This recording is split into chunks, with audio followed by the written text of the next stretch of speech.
I was thinking that why is it that we are not able to, even the students also, we are not able to give a taste of the virtues or the taste of a quality to the student. So if we tell them that you should love everybody, you should be very disciplined, it will not work.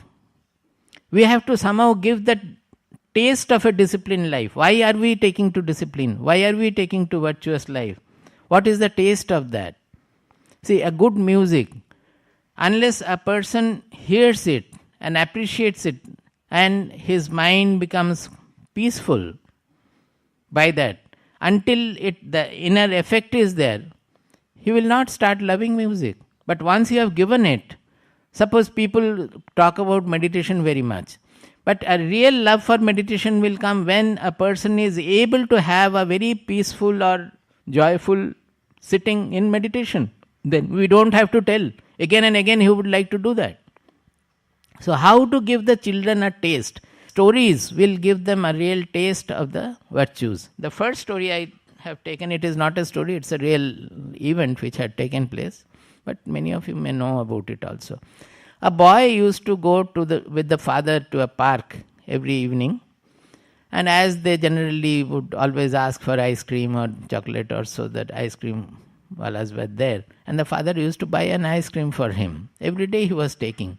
And in India you will find always in such parks there will be some urchin boys around who would, when you throw the cup, whatever is sticking to that, they would lick it, take like that, which is a very pathetic sight, but we are used to that sight. Those who take the ice cream, they never think about it also. They don't feel shy of eating in front of them also. We are used to this culture, this kind of happening. Now what happened is that every day the boy used to take. Now one day when he was going, that father felt like telling that, don't you feel like sharing your ice cream with that boy? And the boy immediately reacted that, yes, every day I am getting, today I will share.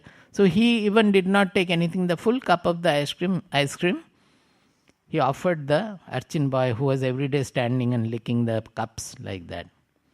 So he gave it, and when that urchin boy was taking, the poor boy was taking the ice cream, then seeing that, this boy started feeling a joy. Every day he only eats it. It's a joy of the tongue. Today he has sacrificed the ice cream for another person to give him joy. So it's a different kind of joy which he was getting. Now what happened is that it's a real story. It's not a story. It's a real event. What happened is that after eating the half of the cup, this boy looked up. He was standing below a tree, a big tree. He looked upwards, and a monkey came down. The boy gave that half cup to the monkey. And when the monkey was eating, this boy also was very happy. The poor boy today, he could give a portion of his ice cream to the monkey. So altogether it was a very joyous sight for the father as well as the son. Now generally the father will not take that event to introduce some knowledge in the child. We just see, we enjoy, and we forget about it. But such events can easily be transformed into a tablet of knowledge or into a bombshell of knowledge where you can get a lot of, which will remain permanently with you. So in that case the father could have asked that every day you taste the ice cream and you have a certain joy. But today you had some, is it not a different kind of joy? And what is the difference between the two joys? Suppose in eating the ice cream, if he is given after 2, 3, say 10 ice creams I want him to eat, will he get any more joy? So the joy is not in the ice cream. The joy is welling from within. The source of the joy is always within. But here it is dependent on the ice cream. In the other case, it is a joy of sacrifice. That sacrifice or sharing, that sharing joy is originating from the mind.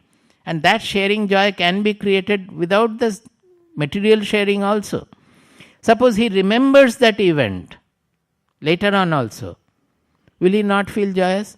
When we read the story or the event, we felt so happy about it. Anybody hearing, if he has a mind, proper human mind, will be happy hearing it. So this joy is never in the ice cream tasting joy, it is over with the eating of the ice cream. In this case, it is almost, you can call it eternal. Whenever you want, you remember it and you get the joy. And everybody can share the joy. By that, the joy will only increase. Joy will never decrease. Is it not so? The ice cream joy is very small. It will go with the, as soon as the ice cream is over or before that even. So, the events which happen around, if we are aware, if we are alert, if we are conscious of around whatever is happening around, I have found that every day there would be at least 5 to 10 events which can be interpreted in such a manner or gone into in such a manner that they become great events of learning for us as well as the children. We can easily do it. And what is happening? By that you are giving a feel of a higher joy. Is it not so? If you ask the boy to now compare the two joys, the eating ice cream and this joy, which is higher? He should become thoughtful and say that this is the higher joy. So, once you have known that this is the higher joy, will you run after higher joy or lower joy? But generally people will again run after lower joy. Higher joy will be there very few and we will keep it stocked in the loft. Because we cannot leave our lower joy.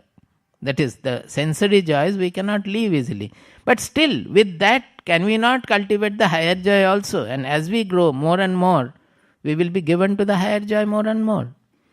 So it gives a real taste of where lies the higher joy, where from it is coming. That it is not in only the sensory joy, but it is something originating from a sharing from our mind.